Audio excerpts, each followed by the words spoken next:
Indonesia harus mengambil peluang saat ini agar menjadi negara yang kuat tanpa ketergantungan asing. Ada 3 hal yang sebaiknya kita lakukan. Pertama yaitu melakukan quantitative easing. Apa itu? Yaitu kebijakan keuangan nasional yang sesekali harusnya kita mengambil tindakan yang sangat radikal dalam jangka pendek, yaitu melakukan TINA. TINA adalah singkatan There is no alternative, yaitu memangkas bunga simpanan di bank lebih rendah dari inflasi. Katakanlah kalau inflasinya saat ini di Indonesia 4%, maka bunga deposito kasih saja 1% atau 2%. Hal ini akan membuat uang keluar dari bank dan tidak ada alternatif lain kecuali melakukan investasi dan berbisnis. Kita semua tahu ada 5.600 triliun rupiah dana pihak ketiga di bank, 5 bank utama, dan ada lebih dari 10.000 triliun di seluruh bank di Indonesia yang mungkin dengan keputusan TINA tersebut 30%-nya akan keluar dan bergerak melakukan direct investment secara lokal. Kita juga harus membuat aturan ketat tentang larinya dana keluar negeri dengan flight capital regulation, yaitu tanpa underlying transaction dia bisa dipidanakan, sehingga membuat uang itu aktif di dalam negeri. Yang kedua adalah menggunakan kekuatan urun dana atau equity crowdfunding. Pembiayaan urun dana adalah salah satu solusi membangun ekonomi dalam waktu yang singkat, menghasilkan produktivitas secara massal. Urun dana ini persis seperti IPO di bursa IDX, hanya batasan dananya di bawah 20 miliar. Urun dana jauh lebih lincah dari kredit usaha perbankan. Untuk mempercepat usaha, pilihlah bisnis yang telah berjalan baik. Di mana bisnis yang sudah berjalan baik itu? Kalau kita tanya, ada top 1%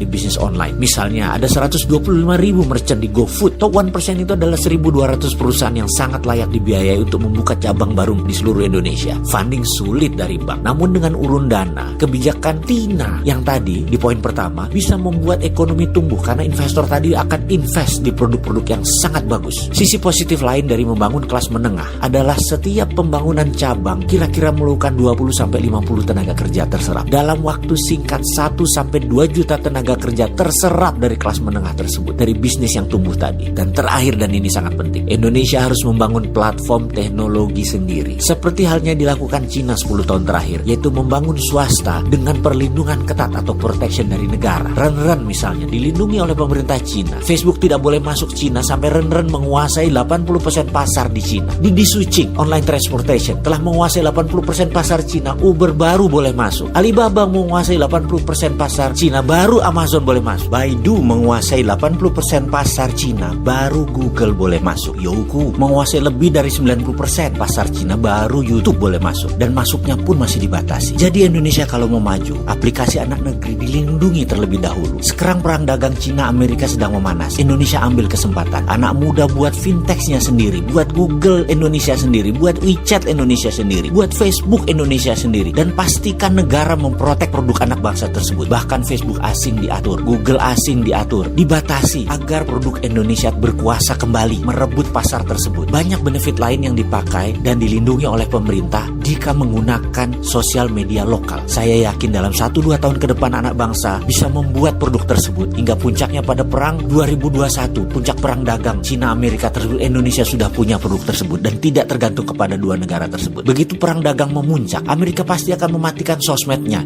internetnya, satelitnya. Strategi itu dipakai untuk memenangkan battle space atau penaklukan ruang udara. Tapi Indonesia tetap dagang karena sudah punya platform sendiri. Kita tetap terkonek. Bayangin kemarin aja 2 hari netizen dimatikan, netizen sudah muring-muring. Apalagi kalau Cina matikan 5G-nya, sementara Indonesia sudah pakai 5G di tahun 2021. Atau Amerika mematikan 4G-nya. Masa sih Indonesia jadi bingung dengan network asing? Amit-amit, jangan. Ada solusinya, yaitu dengan membangun platform digital teknologi Indonesia sendiri yang diprotek oleh negara. Semoga ketiga usulan solutif itu menjadi antisipasi untuk mengalahkan negara-negara yang sedang berperang tersebut. Kita semua tahu dengan perubahan dunia yang segitu cepat dalam perang ekonomi dan perang ideologi Amerika Cina tersebut, tindakan pemerintah harus cepat, solutif, berbasis DILAN, digital melayani. DILAN adalah terobosan ekonomi, ide segar dan terbukti aplikatif. Jadi nunggu apa lagi?